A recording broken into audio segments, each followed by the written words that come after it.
Grab an old CD, yes, that one you haven't used in years. Any regular CD will do. Now, take a strong thread or fishing line. Using scissors, cut a piece about 70 centimeters long.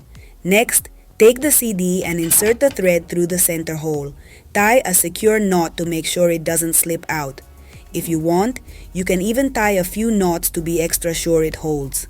See how easy that was? If you've ever struggled with pesky flies invading your home, or maybe you've had pigeons constantly making your balcony their favorite hangout spot, listen up.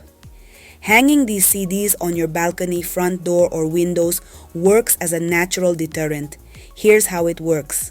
The light reflections from the CDs create a visual disturbance that pigeons, flies, and other pests hate.